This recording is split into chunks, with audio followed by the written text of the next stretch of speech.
എൻ്റെ അറിവിൽ ആ കുട്ടി മരിക്കാൻ മാത്രമുള്ള ഒരു കാര്യങ്ങളും സ്കൂളിൻ്റെ ഭാഗത്ത് നിന്ന് ഉണ്ടായിട്ടില്ല. അതായത് ഇൻസ്റ്റാഗ്രാമിൽ കുട്ടികൾ തമ്മിൽ പരസ്പരം അങ്ങോട്ടും ഇങ്ങോട്ടും തെറി പറഞ്ഞു എന്നതിൻ്റെ അടിസ്ഥാനത്തിലാണ് വീട്ടുകാർ തന്നെയാണ് അത് സ്വയം കണ്ടെത്തിയിട്ട് ഇങ്ങോട്ട് വന്നത്. അതേപോലെ വീട്ടുകാർ ഈ സ്കൂളിൽ നിന്ന് TC വാങ്ങിയിട്ട് കുട്ടിയെ കൊണ്ടുപോകണു എന്ന് പറയുന്നതിൻ്റെ ഒരു സങ്കടം ആ കുട്ടിക്കുണ്ട്.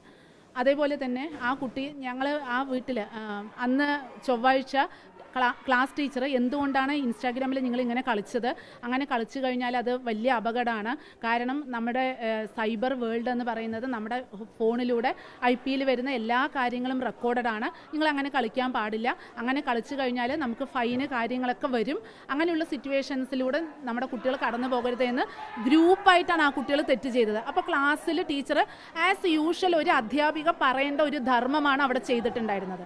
അത് ചെയ്തു കഴിഞ്ഞ് നമ്മൾ കുട്ടികളെ തെറ്റുകൾ കാണിക്കുന്ന സമയത്ത് വാൺ ചെയ്യുന്നത് പോലെയുള്ള ഒരു പ്രവർത്തനമേ നടന്നിട്ടുള്ളൂ. പിന്നീട് ആ കുട്ടി വൈകുന്നേരം മരിച്ചു എന്നാണ് നമ്മൾ മനസ്സിലാക്കാൻ കഴിഞ്ഞത്. ബന്ധുക്കൾ ഇപ്പോൾ പറയുന്നത് ആ അധ്യാപിക മാനസികമായി പീഡിപ്പിച്ചു, അത് ചില വിദ്യാർത്ഥികൾ വീട്ടിലേക്ക് എത്തി അറിയിച്ചു എന്ന്. അതായത് അധ്യാപിക മാനസികമായി പീഡിപ്പിച്ചില്ല, അതിനു മുൻപ് ഞങ്ങൾ മരിച്ച ദിവസം ആ കുട്ടിയുടെ വീട്ടിലേക്ക് പോയിരുന്നു. അപ്പോൾ ആ അമ്മ കുറേ കാര്യങ്ങൾ ഞങ്ങളോട് പറഞ്ഞിരുന്നു.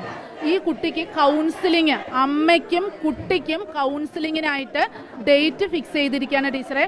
പാരന്റിങ്ങിൽ എൻ്റെ ഭാഗത്ത് നിന്ന് എന്തെങ്കിലും പ്രശ്നമുണ്ടോ എന്ന് എനിക്ക് തിരിച്ചറിയണം. അപ്പോൾ ആ തിരിച്ചറിയുന്നതിന് വേണ്ടിയാണ് ഞങ്ങൾ കൗൺസിലിങ്ങിന് ബുക്ക് ചെയ്തിരിക്കുന്നത്.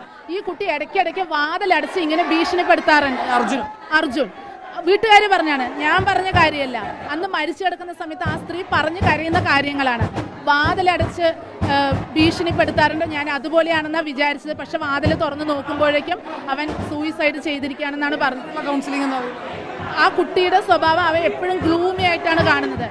ഒരു ചെറിയ കുട്ടിയുണ്ട്, ഇവൻ 10 വയസ്സ് ഡിഫറൻസ് ആണ്.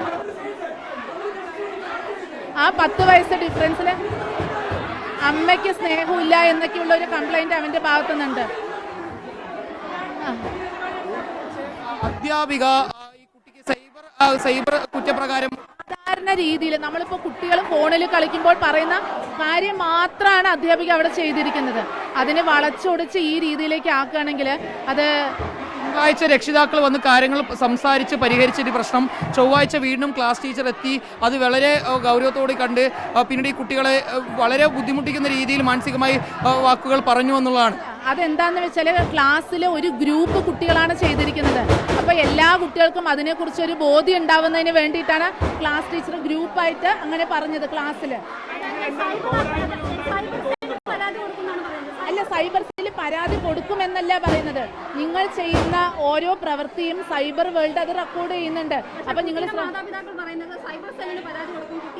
അയ്യോ ഇല്ലില്ല, അങ്ങനെ അല്ല, അങ്ങനെ 1.5 വർഷം നിങ്ങൾക്ക് ജയിലിലൊക്കെ കിടക്കേണ്ടി വരും എന്നാണ് അത് മൊത്തം.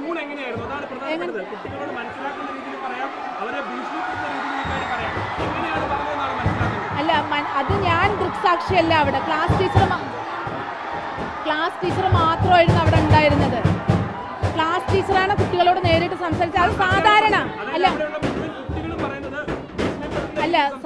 അല്ല ഭീഷണിപ്പെടുത്താന്ന് വെച്ചാൽ സാധാരണ രീതിയിൽ നമ്മൾ കുട്ടികൾ തെറ്റ് ചെയ്യുന്ന സമയത്ത് അവരെ പേടിപ്പിക്കുന്ന രീതിയിൽ അങ്ങനെ ചെയ്യാൻ പാടില്ല, അതിന് ഇത്ര ദൂഷ്യവശങ്ങളുണ്ട്, അത് നമ്മൾ ആ കുട്ടികളെ പറഞ്ഞ് മനസ്സിലാക്കിയതാണ്.